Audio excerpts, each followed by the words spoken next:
My guardians paid my cousin but refused to pay me. Family works, she mocked, as a huge payment notification lit up her screen. Maybe you're just not worth it, she mocked. Without a word, I left, but days later, something unbelievable happened. I, 26M, never thought family could cut so deep until the day my cousin threw those words at me like daggers. But let me start from the beginning. My parents died in a car accident when I was 15. My uncle and aunt took me in, becoming my legal guardians alongside their daughter, my cousin who was 2 years younger. They weren't wealthy, but they managed a small construction business that kept food on the table and a roof over our heads. Growing up in their house, I always felt like I was walking on eggshells. Every meal felt like charity. Every birthday gift came with subtle reminders of their generosity. My cousin never let me forget that this was her house, her parents, her life that I had intruded upon. Still, I was grateful. I worked hard in school, got a part-time job at 16, and tried to contribute however I could. When I turned 18, my uncle sat me down for what I thought would be a conversation about college. Instead, he explained that while they'd continue supporting my cousin through university, I needed to figure out my own path. The construction business was struggling, he said, and they couldn't afford 2 college tuitions. I understood, or at least I told myself I did. I took out student loans, worked multiple jobs, and scraped my way through a business degree. Meanwhile, my cousin sailed through her marketing program, funded entirely by my guardians. She'd often joke about how easy her life was compared to mine, how she got to focus on studies while I juggled work and classes. Her laughter always had an edge to it. After graduation, I moved across the country for a job opportunity. The distance felt necessary. I called my guardians regularly, sent gifts on holidays, and visited when I could afford the flights. My cousin and I barely spoke, which suited us both fine. 5 years later, I had built something substantial. My marketing consultancy had grown from a one-man operation to a team of 12.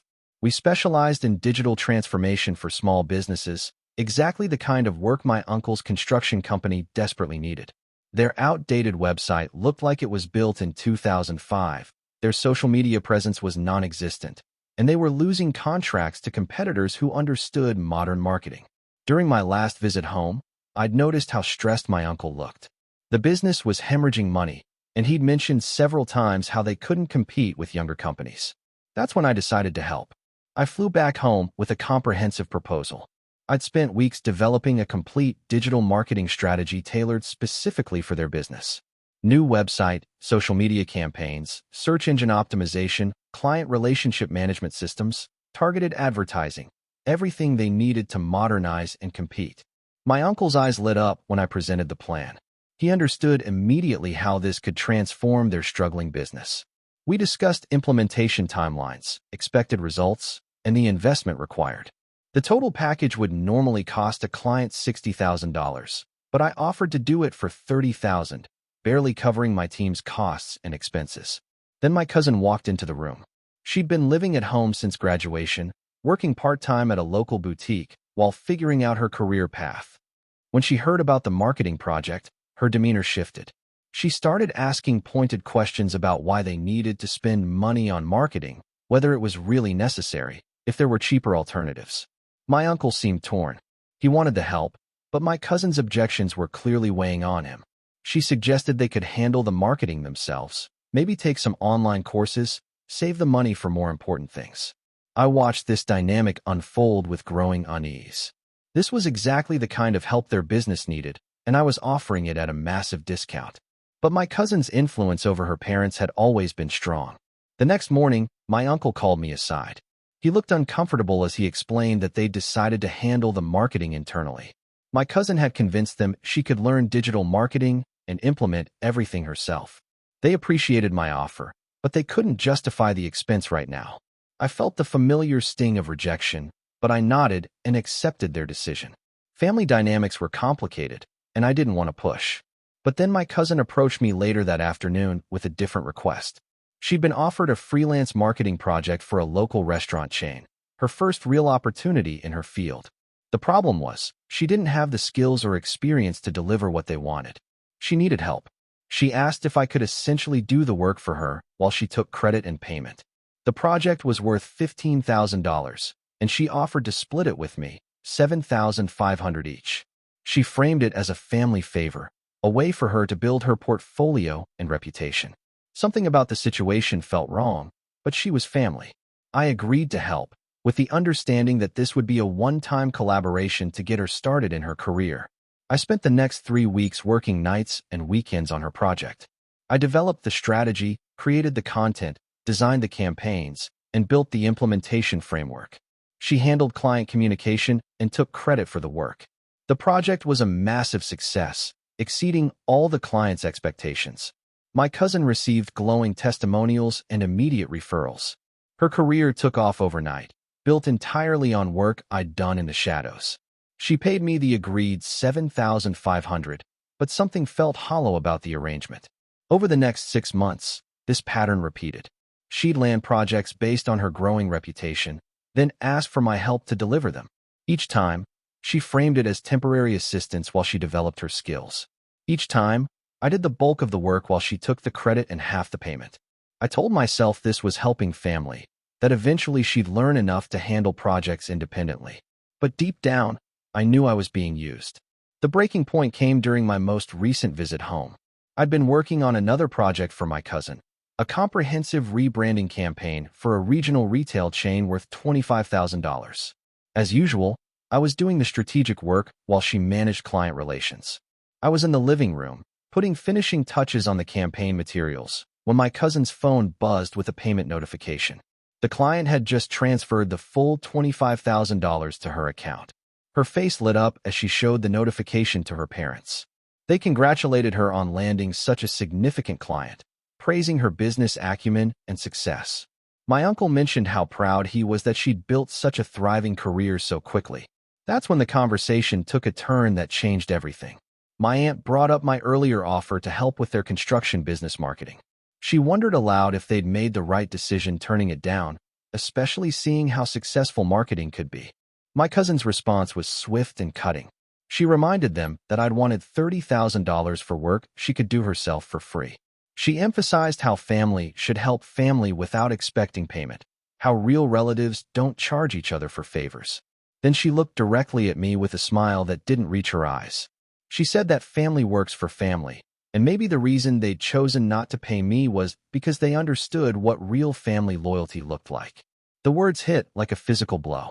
Here she was, having just received $25,000 for work I'd largely completed, lecturing about family working for free. The hypocrisy was staggering. But she wasn't finished. She continued, saying that perhaps the difference in how they treated us came down to worth. Maybe they paid her because her work had value, while they expected me to work for free because that's what my contribution was worth to the family. The room fell silent. My uncle and aunt looked uncomfortable but didn't contradict her. In that moment, I understood exactly where I stood in this family hierarchy.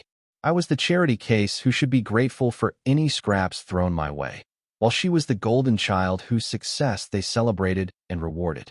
Without saying a word, I closed my laptop, packed my materials, and left the house. I drove straight to the airport and caught the next flight home. The next few days passed in a blur of anger and hurt. I'd spent years trying to prove my worth to people who would never see me as equal to their biological daughter. I'd subsidized my cousin's career while being told I wasn't valuable enough to deserve fair compensation for my own work. But anger, I discovered, could be a powerful motivator. I started by documenting everything. Every project I'd worked on for my cousin, every strategy I'd developed, every campaign I'd created.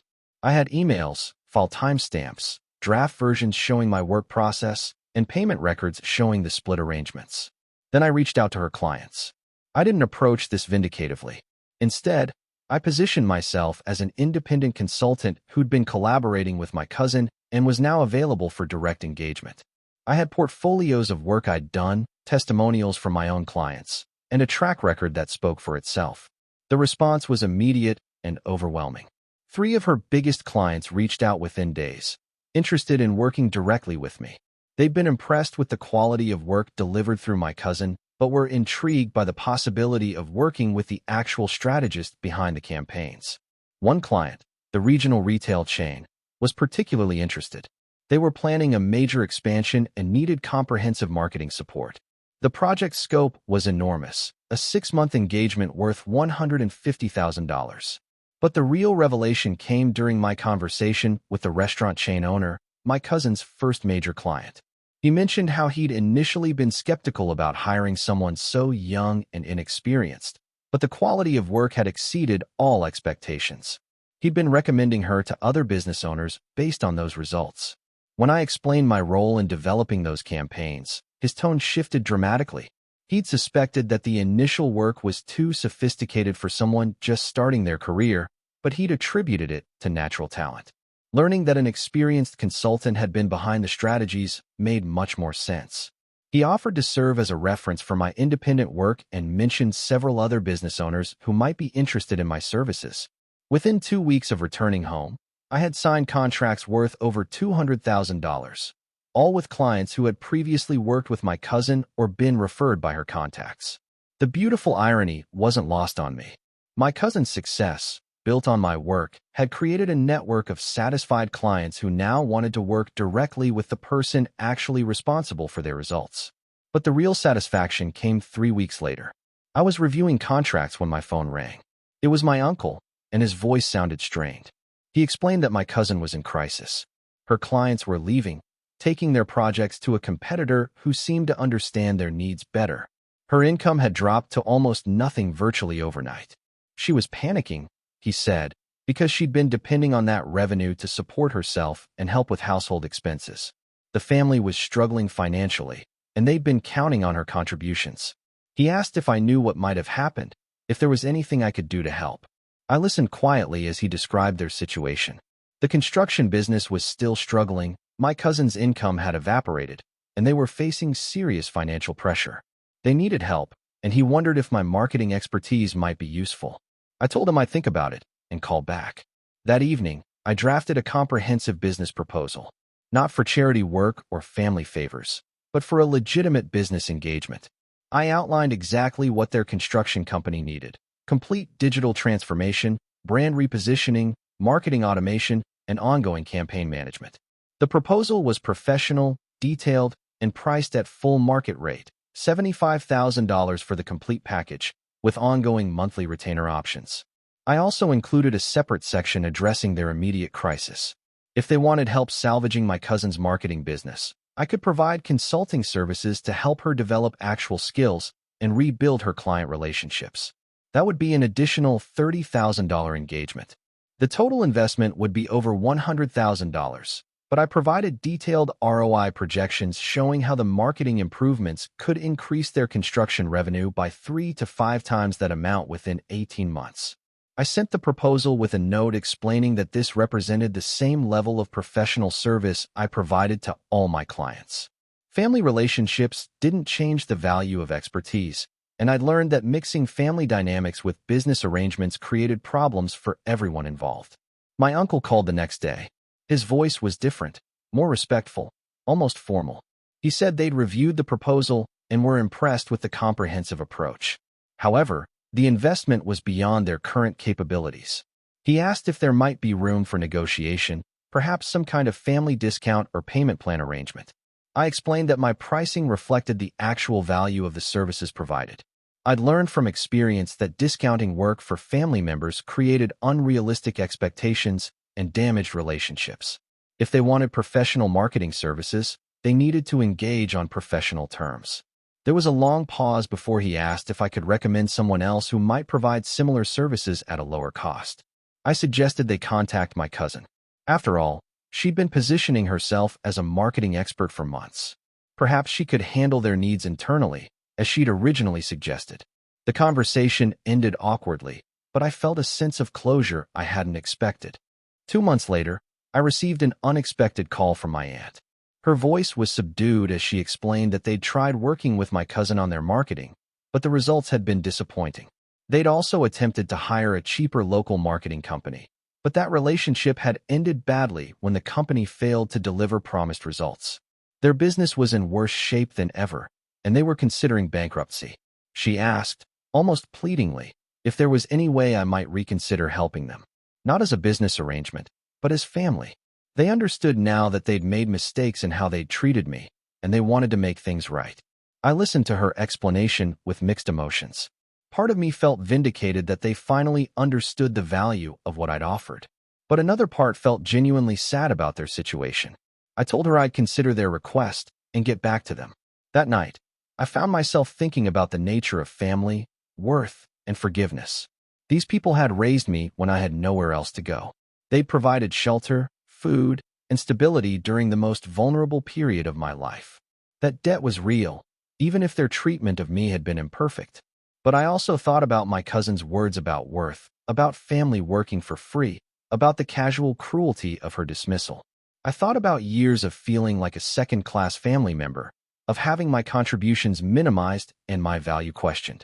The next morning, I called my aunt back with a different kind of proposal. I would help them, but not through a traditional business arrangement. Instead, I would provide the marketing services they needed in exchange for equity in their construction company. If my work transformed their business as I projected, I wanted to share in that success as a partner, not just a vendor. The equity arrangement would give me a 25% stake in the company in exchange for the marketing transformation and 2 years of ongoing support. If the business failed despite my efforts, I would lose my investment of time and expertise. But if it succeeded, I would finally have a real stake in the family enterprise. This wasn't charity or family obligation. It was a business partnership that recognized the actual value of what I brought to the table. My uncle was initially hesitant about giving up equity, but their financial situation left few alternatives. After several days of discussion, they agreed to the arrangement. The transformation began immediately. Within 6 months, their construction business had doubled its revenue. The digital marketing campaigns I developed were generating more qualified leads than they could handle. They had to hire additional crews and expand their operations. My cousin, meanwhile, had taken a job at a local marketing agency as a junior associate. The experience of losing her clients and confronting her actual skill level had been humbling, but ultimately educational. She was learning the business from the ground up, developing real expertise instead of relying on others' work. Our relationship remained strained, but there was a new mutual respect. She understood now what real marketing expertise looked like, and I had proven definitively that my contributions had value.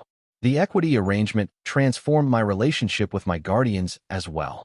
I was no longer the charity case grateful for scraps. I was a business partner whose success directly benefited the family enterprise. My opinions carried weight, my contributions were valued, and my presence was welcomed rather than tolerated. A year later, as I reviewed the quarterly financial reports showing continued growth and profitability, I reflected on how dramatically everything had changed. My 25% stake in the business was now worth more than I'd ever made as an independent consultant. The family that had once questioned my worth was now dependent on my expertise for their continued success. But perhaps most importantly, I'd learned to value myself appropriately. I no longer accepted treatment that diminished my contributions or questioned my worth. Family relationships, I discovered, worked best when they were built on mutual respect rather than obligation and guilt. My cousin's mocking words about worth had been intended to diminish me, but they'd ultimately led to my liberation. Sometimes the cruelest truths force us to confront realities we've been avoiding. In my case, that reality was that I'd been accepting less than I deserved for far too long. The payment notification that had lit up her screen that day had been the catalyst for everything that followed. But the real transformation hadn't been financial. It had been personal. I'd finally learned that worth isn't determined by others' opinions or family dynamics. It's demonstrated through results, validated by success, and protected by self-respect. As I closed the financial reports and prepared for another strategic planning meeting with my uncle, I smiled at the irony. My cousin had been right about one thing. Maybe I just wasn't worth it. At least, not worth accepting their definition of my value. I was worth much more than that, and now everyone knew it.